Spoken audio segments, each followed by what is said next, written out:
ಇಬ್ಬಂದಿ ಇಬ್ಬಂದಿಯಲ್ಲಿಯೇ ದರ್ಶನ ಕಾಣೋ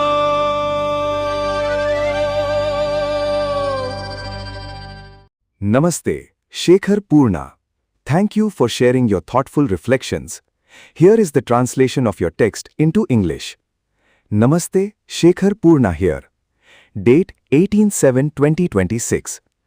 On July 13, 2026, I presented a short piece titled Concealment, a Note on this very channel, in which I prepared a note on the pros and cons of concealment. A friend of mine remarked, "Why is it necessary to reveal everything? Are we Gandhi, or can we stand naked like Gommateshwara?" In my opinion, becoming Gandhi or standing like Gommateshwara is the pinnacle of liberation. In the midst of the filth of life, to adopt either the stance of Gandhi or the posture of Gommateshwara is not only extraordinary but also requires immense courage for mere mortals. Aren't we all cowards? Turning this thought over, this note was prepared as a response and reaction. Believing that it is not irrelevant, I am presenting a scenario that recently unfolded in political circles with all the details. Voting was held to fill 7 vacant seats in the Karnataka Legislative Council, and the tally of winners by party was Congress 5 seats, BJP 2 seats, while the JDS did not win any. Allegations surfaced that some MLAs from the BJP and JDS had cast their votes for the Congress candidates. It was estimated that while 10 to 12 votes should have gone to the NDA candidate, they were cast for other candidates. According to estimates, it was said that about 3 BJP MLAs and about 7 JDS MLAs may have voted for the Congress candidate. Additionally, 1 BJP vote was declared invalid. The issue of a total of 10 members resorting to cross-voting became a subject of public debate and controversy. In this context, questions were raised about the disparity regarding why voting for Legislative Council members is secret while voting for Rajya Sabha members is not. Along with this, rumors of horse trading were also heard. These are events seen in the upper houses, which consist of the most intellectual people in society. Coming to the common man's perspective, the Election Commission takes various measures to ensure that the voting process remains secret in elections, be it for the Lok Sabha or the Legislative Assembly. Regardless of which party or candidate one's inclination lies with, the question of whom I voted for is something that should not be disclosed. The law regarding public representatives does not state anywhere that revealing one's vote is a crime. However, we must keep in mind that if the secrecy of the vote is not maintained, it can lead to complications before or during the election. Nevertheless, forcing a voter to reveal who they voted for is considered a form of offense. It is also the duty of election officials to maintain the process of secret balloting. Under Articles 14, 19, and 21 of the Indian Constitution, secrecy and privacy encompasses information confidentiality, bodily integrity, the freedom to make personal choices, and human dignity. Furthermore, in the judgment delivered in the Justice K.S. Puttaswamy retired versus Union of India 2017 case on September 26, 2018, the Honorable Supreme Court of India asserted that democracy and privacy are mutually complementary constitutional values. Arrogant statements like "my life is an open book" are often heard. Not only many political leaders but also prominent figures like Ranganath of Public TV have been heard saying this on his channel. If one's life is indeed an open book, they should ask themselves whether it is possible to reveal the secrets of privacy like Mahatma Gandhi or the revered Gommateshwara of Shravan-Belagola. The conflict and underhanded games between secrecy and openness, if not discussed by the public, political party spokespersons and leaders, will make it difficult for the sanctity of elections and democracy to preserve their values. With this, I conclude. Shekhar Purna. You know that biological spike of panic that hits when you hand your phone to a friend? Oh, yeah, to just show them a single photo or something. Exactly. You show them one photo and then they start swiping left. It is the absolute worst feeling. Right. And the funny thing is, even if your camera roll is completely mundane, just pictures of your dog and grocery lists, your shoulders just instantly tense up. You instinctively lunge for the phone. Totally. We all have this visceral, deeply ingrained instinct to keep parts of ourselves hidden.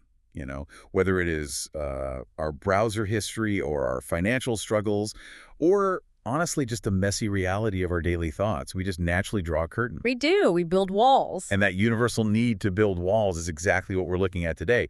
It's explored in this really fascinating essay by Shekhar Purna. Yeah, the one from July 18, 2026. Right. It's titled simply, Namaste, Shekhar Purna here. And our mission for this deep dive is to basically pull apart this massive, often highly uncomfortable tension between our human instinct for concealment. Our need to hide things, yeah. Exactly. And the modern democratic demand for absolute transparency. Because that tension, it dictates almost everything about how our society functions today. We fully expect our leaders, our institutions, and honestly, even our peers to be completely transparent. He demanded it, really. Right, we demand openness as this ultimate proof of honesty. Yet on an individual level, we fiercely protect our own privacy. Oh, absolutely. And Porno's essay is just this brilliant examination of what happens when that private instinct totally collides with the public sphere, especially when you scale it up to the level of high-stakes political maneuvering. Okay, let's unpack this. Because Porna actually starts this essay by looking backward. Like, he gets into a rather intense philosophical debate. Yeah, this piece didn't just emerge out of nowhere. Right. It was born out of this profound argument over a previous note he wrote. I think it was on July 13, 2026. That's right. It was a piece called Concealment, a note. Okay, yeah, so how did that lead to today's essay? Well, the catalyst for today's deep dive was actually a friend's stinging reaction to that earlier piece. Corna had been, exploring the mechanics of hiding things, and his friend pushed back with this deeply provocative series of questions. Oh, I love a good pushback. What did the friend say? The friend asked, and I'm paraphrasing a bit here, but essentially, why is it necessary to reveal everything? Are we Gandhi? Or can we stand naked like Gommateshwara? Oh, wow. I mean, those are two incredibly heavy cultural touchstones to bring into a conversation about, well, about privacy. They really are. For anyone listening who maybe hasn't encountered the history, Gommateshwara is this highly revered figure in Jainism. He is most famously depicted by this massive monolithic statue at Shravanabelagola. Right, and the key detail there is his absolute physical vulnerability. Exactly. He stands completely unclothed, perfectly motionless, to the point where, like, vines are actually depicted growing up his legs. It is the ultimate symbol of spiritual renunciation. You're shedding every single earthly attachment right down to the clothing that shields you from the world. And then, the friend pairs that image with Mahatma Gandhi. Right. Because Gandhi notoriously experimented with radical transparency. He attempted to strip away every layer of secrecy from his life. I mean, he opened up his most private struggles to public scrutiny because he viewed concealment as a literal barrier to truth. So the friend is invoking these two monumental figures to make a point about, the crushing burden of absolute openness. Exactly. In Purna's analysis, achieving that level of transparency, like literally standing naked like Gommateshwara in the proverbial town square, is the absolute pinnacle of liberation. It means you have nothing left to lose and, crucially, nothing left to hide. But, and I think Purna acknowledges this, the cost of that liberation is just astronomically high. Oh, definitely. He writes that adopting that stance in the midst of the, quote, filth of life, it requires immense, almost extraordinary courage. Because the world is chaotic and it's judgmental and it can be frequently cruel. Yeah, being that open is a terrifying prospect for a normal person. Right. Which brings us to the friend's final, lingering question. And this one really challenges our entire modern conception of privacy. The friend simply asks, aren't we all cowards? It's a gut punch of a question. It really is. And honestly, from a strict philosophical standpoint, you can see how that argument holds weight. Like every time we close a door or every time we bite our tongue. Or delete a text message. Exactly. Every time we delete a message, we are essentially avoiding the friction of reality. We are retreating into a safe harbor because, well, we lack the fortitude to face the consequences of total honesty. The friend is suggesting that our reliance on privacy is fundamentally a moral failure. Well, okay, I am going to push back on that on behalf of everyone listening who, enjoys having doors on their bathrooms. Fair enough. Because concealment isn't inherently a moral failure. It is environmental survival. Think about the physical act of wearing clothes. Right. Yes, clothing covers us, but we don't just wear winter coats because we are deeply ashamed of our elbows, That's a great point. We wear them to keep from freezing to death.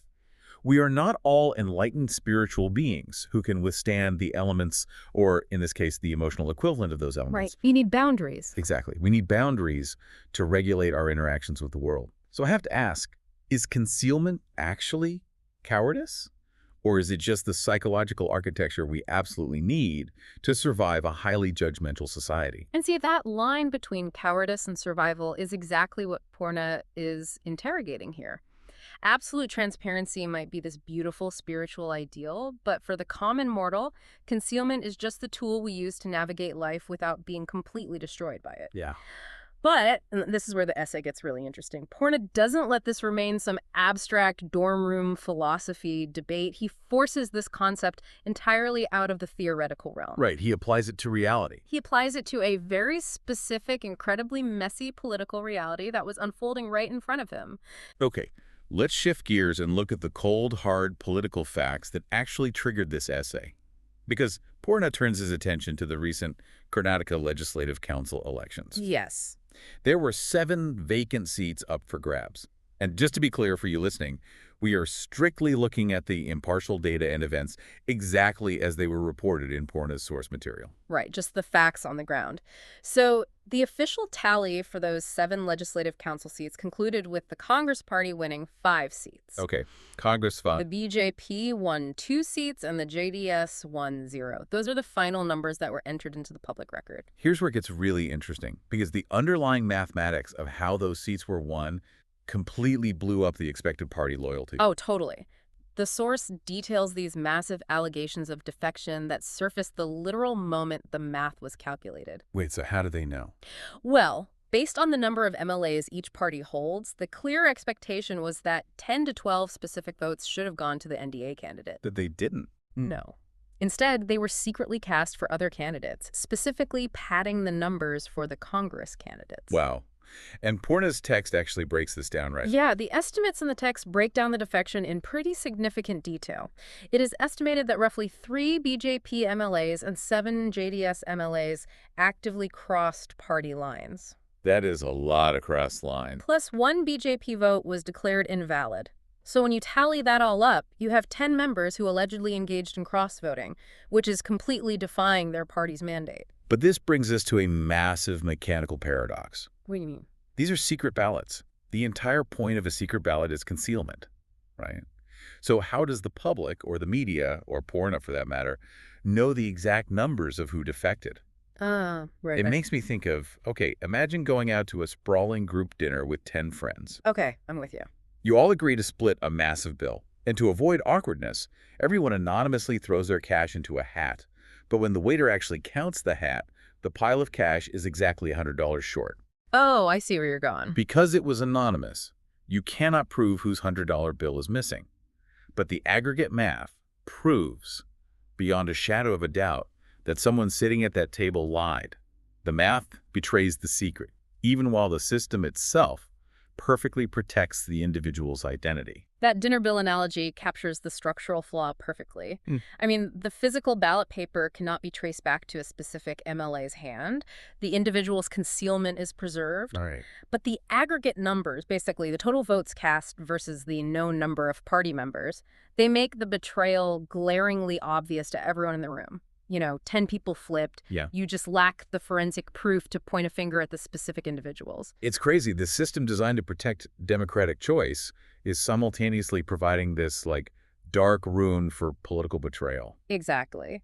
Which naturally ignited a massive public controversy. I mean, the public is looking at this glaring mismatch and realizing that the system of secrecy is working perfectly, but it is working to shield behavior that feels fundamentally deceitful. Yeah, it feels like cheating. And that controversy exposed a fascinating structural inconsistency in how our highest democratic institutions operate. Porna points out a major question that began really dominating the public debate. Which was? Well, why is the voting process for members of the Legislative Council a secret ballot, while voting for Rajya Sabha members is explicitly not? That discrepancy is wild when you actually think about it. It really is. Both of these bodies are upper houses. Both are filled with elected representatives who are making these monumental decisions for the public. Why on earth would the rules of concealment change depending on which upper house you were voting for? What's fascinating here is the historical and legislative logic behind that difference. It's quite revealing. Rajya Sabha utilizes an open ballot system. Meaning what, practically? Specifically, an MLA must show their marked ballot to an authorized agent of their party before casting it. Oh, wow. Literally showing their homework. Exactly. And this rule was intentionally implemented to enforce party discipline and totally eliminate the exact kind of horse trading we were discussing. And just to clarify, horse trading, meaning the buying, selling, or, bartering of votes in the shadows. So the open ballot forces transparency to prevent corruption. Precisely the goal. But the Legislative Council, which is a parallel upper house, still utilizes the secret ballot. And Pura highlights the deep irony here. Yeah, I can see where this is going. These upper houses are theoretically populated by the most intellectual, distinguished figures in society, yet the very moment you give these elite intellectuals the cloak of a secret ballot in the Legislative Council, rumors of horse trading and underhanded games just explode, and suddenly the math doesn't add up. It paints an incredibly cynical picture, doesn't it? It really does. I mean, the system literally assumes that these high-level intellectuals require the threat of an open ballot just to keep them honest for the Rajya Sabha. They essentially need a babysitter to ensure they don't sell their vote. A constitutional babysitter, yes. But if the highest echelons of political leadership cannot be trusted with a secret ballot, what does that imply for the everyday citizen? Like, does the common voter even deserve the right to conceal their choice? And Purna shifts his lens downward to address that exact question. The contrast between the elite politician and the common man is stark. When it comes to the general public voting for the Lok Sabha or the Legislative Assembly, the Election Commission operates under a completely different paradigm. How so? They go to tremendous, painstaking lengths to ensure the voting booth remains an absolute fortress of secrecy. Right, because the fundamental rule of the everyday democratic experience is that the answer to the question, whom did I vote for, belongs entirely to the voter. Entirely. It never has to be disclosed to an employer or a landlord or, a political party. But Purna highlights a highly specific and honestly often misunderstood legal nuance regarding how the law treats this concealment. What's the nuance? The law governing elections does not actually state that a voter revealing their own vote is a criminal offense. Yeah. Wait, really? Yeah. So meaning, if I am incredibly proud of my choice, I can walk out of the polling station, post a video on social media, and announce exactly who I voted for without facing legal repercussions. Exactly. You hold the absolute right to waive your own privacy. Okay, that makes sense. The criminal offense occurs if an external force, whether that be an individual, an organization, or the state itself, forces you to reveal that choice.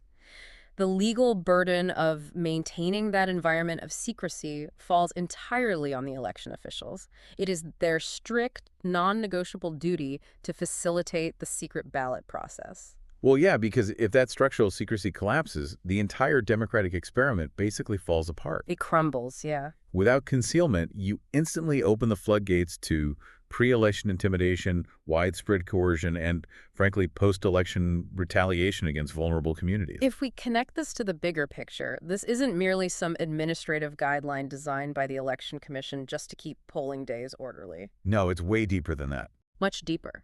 This right to concealment is anchored deep within the bedrock of Indian constitutional law.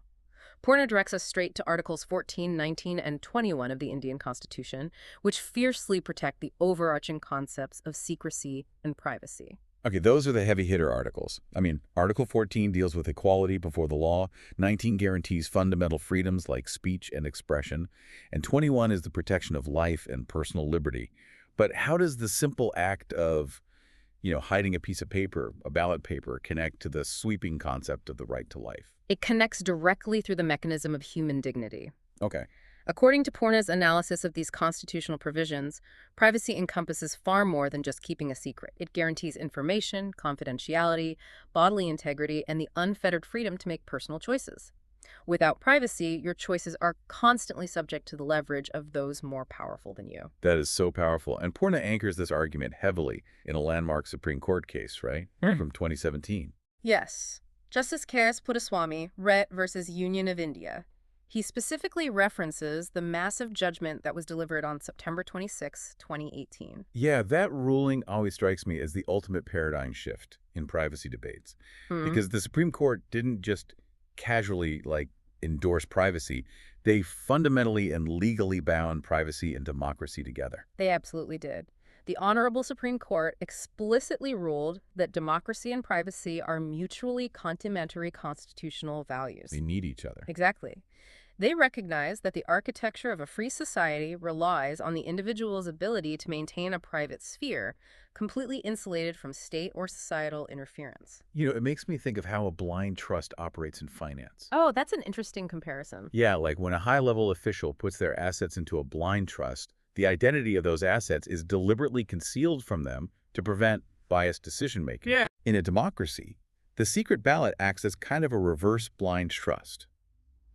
By concealing the identity of the voter's choice, you prevent the powerful politician or the wealthy employer from exerting biased coercion or retaliation. Oh, that is a fantastic way to look at it. The concealment completely severs the link between a citizen's democratic duty and their physical survival in society. They are a lock and key. And that mechanism completely dismantles the Friends' initial provocation about cowardice. Yes, the cowardice argument falls apart here. When you view it through the lens of the Puttaswamy judgment, concealment in the voting booth is not an act of cowardice at all. It is the vital structural mechanism that allows democratic courage to exist in the first place. Wow. It is quite literally the armor that protects the vulnerable from the powerful. Which honestly brings us to the ultimate infuriating hypocrisy of this entire dynamic. Hypocrisy is staggering. If the highest court in the land, and the Constitution itself, recognize that privacy and concealment are absolute requirements for human dignity, why do the most powerful people in society constantly pretend they don't need it? Having established the profound legal and moral necessity of privacy for the common person, Purna turns his sights directly on the public figures who arrogantly claim to exist above it. And we see this performance constantly, right, in modern media and politics. All the time. It's a classic, exhausting soundbite. A powerful figure stands in front of a microphone and dramatically declares, "My life is an open book. I have nothing to hide." And Purna refuses to let that platitude slide. He specifically calls out prominent media figures in the text. He notes that personalities like Ranganath of public TV have frequently been heard making this exact open book claim on air. Oh, I've heard that so many times. And Purna challenges the sheer arrogance of that statement. So what does this all mean? When a powerful politician or a media titan claims their life is an open book, Purna is basically bringing the argument full circle back to Gommateshwara and Mahatma Gandhi. He is. He's essentially daring them to prove it. Right. If you claim to be an open book, you are claiming to possess the superhuman, almost mythical iniquity to strip away every single layer of your privacy, standing completely naked in the harsh winds of public scrutiny. And the reality is that they do not possess that ability. Nobody does. Exactly. No one does. For ordinary mortals, and especially for powerful mortals operating in the cutthroat arenas of politics and media, claiming absolute openness is always a curated facade. Always. It is a highly calculated performance of transparency, designed mostly to distract the public from the reality of their concealment. They offer you this highly edited, open book while relying heavily on the dark, secret rooms of horse trading to maintain their power. It is the dinner bill scenario all over again. It is. They are loudly announcing to the entire restaurant that they threw a massive $100 bill into the hat, while knowing full well that when the aggregate math is calculated, the total is going to come up suspiciously short. And this leads to Purna's final, really urgent thesis. This tension cannot simply be observed and then ignored. We can't just sweep it under the rug. No. The conflict between the philosophical ideal of openness and the underhanded games played in the shadows of secrecy, it must be actively discussed. Purna demands that the public, the political party spokespersons, and the leaders themselves confront this gray area. Because if we just shrug our shoulders, like if we accept the arrogant open book claims at face value while turning a blind eye to the blatant cross-voting and the mathematical impossibilities of our elections, we risk degrading the entire system. Completely. Purna warns that failing to interrogate this conflict will eventually destroy the sanctity of elections. It will erode the foundational values of democracy itself. We have to acknowledge that secrecy is a dual-edged sword, don't we? We do. It is the very mechanism that protects the human dignity of the common voter. Right.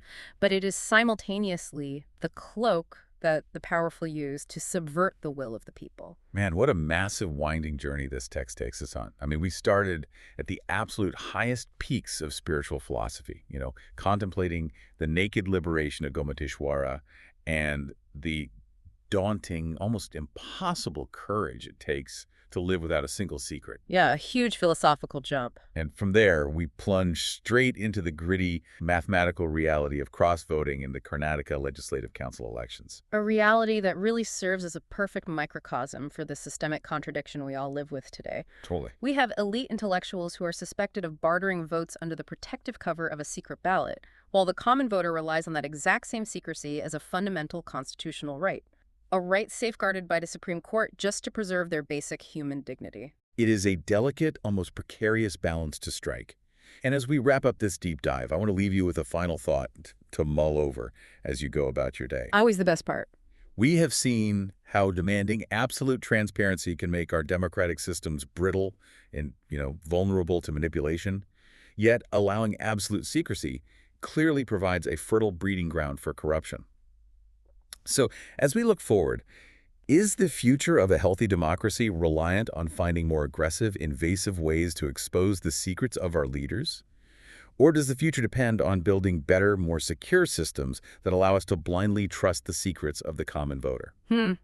That really is the defining question of our modern political era, isn't it? It really is. So the next time you lock your phone screen or simply close your